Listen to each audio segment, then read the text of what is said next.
প্রথমেই বলি, ইতালি এই বছর প্রথম টি-20 ওয়ার্ল্ড কাপে অংশগ্রহণ করে যেভাবে পারফরমেন্স দেখালো এবং তাদের যে ট্যালেন্ট দেখালো, সত্যিই প্রশংসনীয়।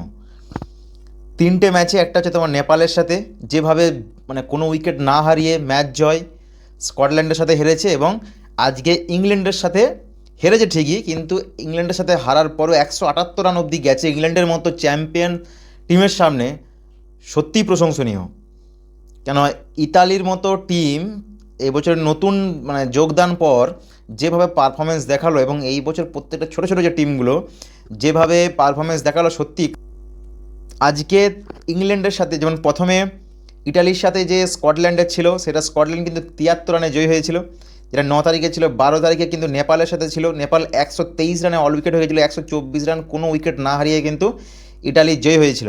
এবং আজকে ইংল্যান্ডের মতো চ্যাম্পিয়ন্স টিমের সামনে কাছে গিয়ে আটকে গেল। মানে যদি আর কেউ সঙ্গ একটু দিত, কিন্তু ম্যাচটা বোধহয় জিতে যেত ইটালি, বোধ হয়। ইংল্যান্ড প্রথমে ব্যাটিং করে 202 রান করেছিল 7 উইকেটে 20 ওভারে।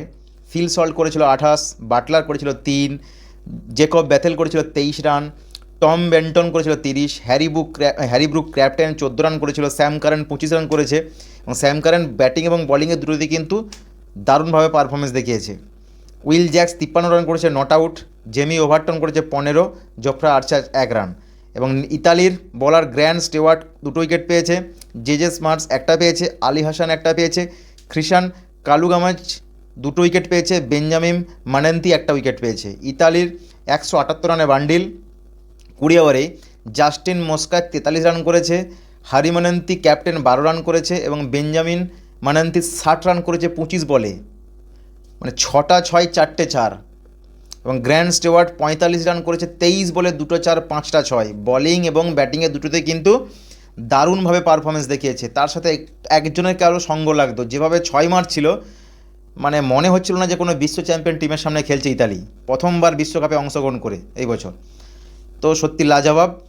ইংল্যান্ডের জেমি ওভারটন 3টে উইকেট পেয়েছে, জোফ্রা আর্চার 2টো উইকেট পেয়েছে, উইল জ্যাক্স 1টা পেয়েছে, আদিল রাশিদ 1টা পেয়েছে, স্যাম কারেন 3টে। স্যাম কারেন ব্যাটিং এবং বলিংয়ে দারুণভাবে পারফরমেন্স দেখিয়েছে, সেই 3টে উইকেট, ব্যাটিংয়ে 25 রান।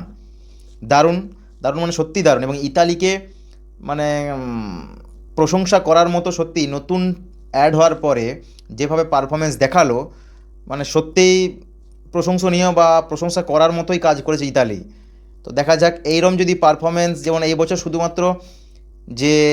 শুধুমাত্র অংশগ্রহণ করতেই আসেনি ইতালি, তারা কিন্তু ম্যাচ জয়ী হওয়ার মেন্টালিটি নিয়েও এসেছিলো, এবং সেটা কিন্তু কাজে কর্মে কিন্তু দেখিয়েওছে।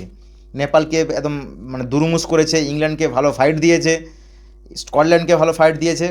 এইভাবে চলতে থাকলে আগামী দিনে অবশ্যই একদিন না একদিন জয় আসবে ইটালির, একদম আশা রাখা যায়।